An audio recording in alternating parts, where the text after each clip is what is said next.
especially in the last few years. And no other job has quite the same threats as hip-hop. Murder is the cause of 50% of deaths in the industry. Here's an exclusive look into the murders of 3 young rappers and the men that killed them. Pop Smoke. Pop Smoke was a major up-and-comer in 2019. His debut album, Meet the Woo, grabbed him the attention of hip-hop stars and producers. When Nicki Minaj remixed Welcome to the Party, all eyes were on Pop Smoke, and he didn't disappoint. In less than a year, he released several singles and collaborated with many artists in the industry. Pop's musical talent was undeniable. Everybody from Quavo to Travis Scott to Gunna wanted to work with him. When he released his second album, Meet the Woo 2, he was looking at a bright future with all the fame and money he could want. Unfortunately, Pop wouldn't get to see that future. On Wednesday, February 19, 2020, it was announced that Pop Smoke had been killed in his home early that morning. The news was surprising to everyone, and it has taken months for the story to unfold. Here's what we know. The day before the murder took place, Pop Smoke made a post on Instagram. The photo showed off gift bags that he had gotten, and in one image, his address is clearly visible, the whole thing. So now, people know where he lives. A few hours later, he posts a photo of him and a friend in the car in his own driveway, posing with loads of cash. And now people know just what he has inside the house. That evening, a few friends were over at the house, so Pop Smoke wasn't the only one in the home that night. Around 4 in the morning, someone in the house deadbolted the front door shut but did not turn their alarm on. 10 minutes later, 4 men found their way into the home looking for the cash, chains, and whatever else the rapper had shown off on social media. Even though there were other people in the home, the intruders ran into Pop Smoke alone. They fired multiple shots, hitting the rapper several times. Someone at the house called 911 and he was rushed to Cedars-Sinai Medical Center in Hollywood. He was pronounced dead shortly after arriving. Meanwhile, the 4 men had escaped from the home. Officers had arrived at the house and were interrogating those that had been inside. No one knew anything, and all of them were cleared as suspects. The real suspects wouldn't be caught until July 9th, when it was announced that 5 men had been arrested in connection to the rapper's murder. Corey Walker, age 19, and Keandre Rogers, age 18, were both charged with murder during the robbery, which could put them up for the death penalty if they get convicted. 2 unnamed minors, aged 17 and 15, have also been charged with murder and robbery in a juvenile court. Another man, 21-year-old Jaquan Murphy, caught an attempted murder charge. Bail for each of the adult offenders was set at $1 million.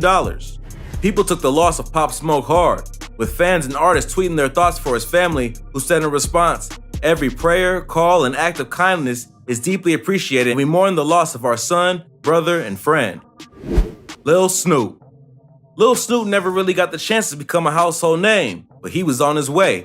At age 18, he was already showing talent in the studio and had caught the eye of rapper Meek Mill. In 2013, he snuck past security and tapped on the window of Meek Mill's tour bus. When he opened it, Snoop handed him a mixtape and hoped for the best. He got a call back in less than half an hour, and before he knew it, Meek was signing him to his Dream Chasers label, and he was on the rise to stardom. That was cut short just a few months later, on June 20th, 2013. That day, Lil Snoop was in a small town called Winfield, Louisiana, at the home of 36-year-old Tony Holden. The rapper was probably living in the state, but no one knows what he was doing in this small town at this man's house. The 2 guys passed the time playing video games, and things got competitive. They started placing bets, and at around 4 a.m., things went south. Tony, a convicted felon, pulled out a loaded gun and fired at Snoop, hitting him twice before fleeing the apartment and going on the run. Lil Snoop died of his wounds there in the apartment. Tony, meanwhile, was hiding out. But 4 days after the murder, police announced that he was their primary suspect and that there was a warrant out for his arrest. He was also to be considered armed and dangerous. 2 days later, Tony turned himself in to the authorities.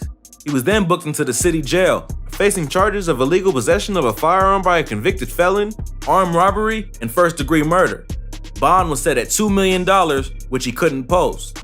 A massive surprise came a couple of weeks later, on July 8th, when it was released that another suspect had been arrested in connection to the murder. 21-year-old Edric Stewart was charged with manslaughter.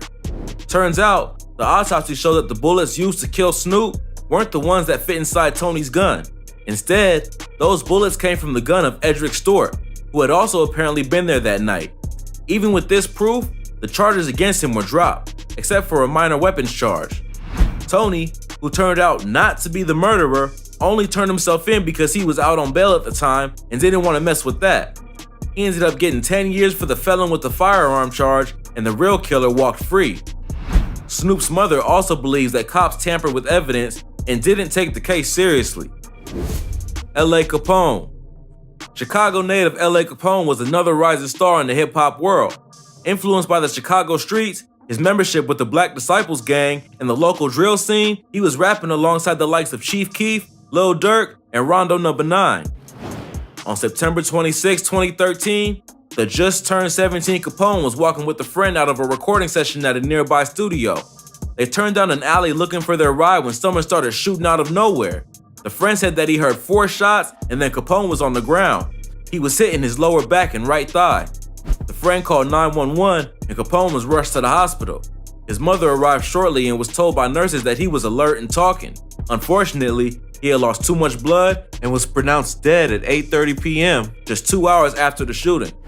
The news of his death made public by fellow rapper and good friend Lil Durk, who first tweeted, "Get well, bro," followed up with the "RIP, Lil Bro" a short time later.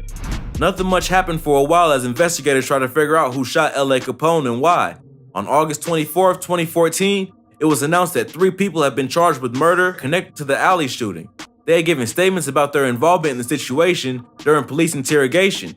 Saki Hardy Johnson, age 17, and Michael Mays, 21, admitted intentionally getting a gun before heading to the studio where Capone was recording. They also confessed to using a car that would run the interference in the event that police officers arrived on scene. The third man charged, Miko Buchanan, was the driver of the tail car meant to protect the lead car. He admitted to watching the murder take place. After their statements, the judge set bonds at $500,000 for Mays, $350,000 for Hardy Johnson, and $1 million for Buchanan. In the end, Buchanan received a guilty verdict of 2 counts of murder and 45 years in prison. Michael Mays was also found guilty and received 24 years. Saki Hardy Johnson was sentenced to a full 60 years for his role in the murder. Well, that's all for today. If you enjoyed this video, go ahead and give us a thumbs up and let us know in the comments what you'd like to see in the future. Don't forget to subscribe to our channel and hit that notification button so you never miss any great content like this.